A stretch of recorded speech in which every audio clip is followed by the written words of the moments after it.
You are looking at Julian's pronunciation guide, where we look at how to pronounce better some of the most mispronounced words in the world, like this other curious word. But how do you say what you're looking for today? Let's learn how to pronounce correctly this word, and there's quite a lot to it, and there are also different pronunciations depending whether you speak British English or American English. So let's break it down.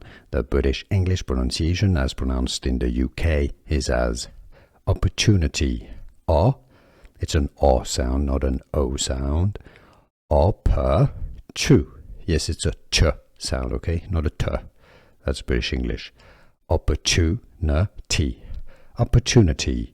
Opportunity with a stress on the ch syllable. Okay, you got this? Right. Now, American English pronunciations is somewhat simpler, as opportunity. Opportu.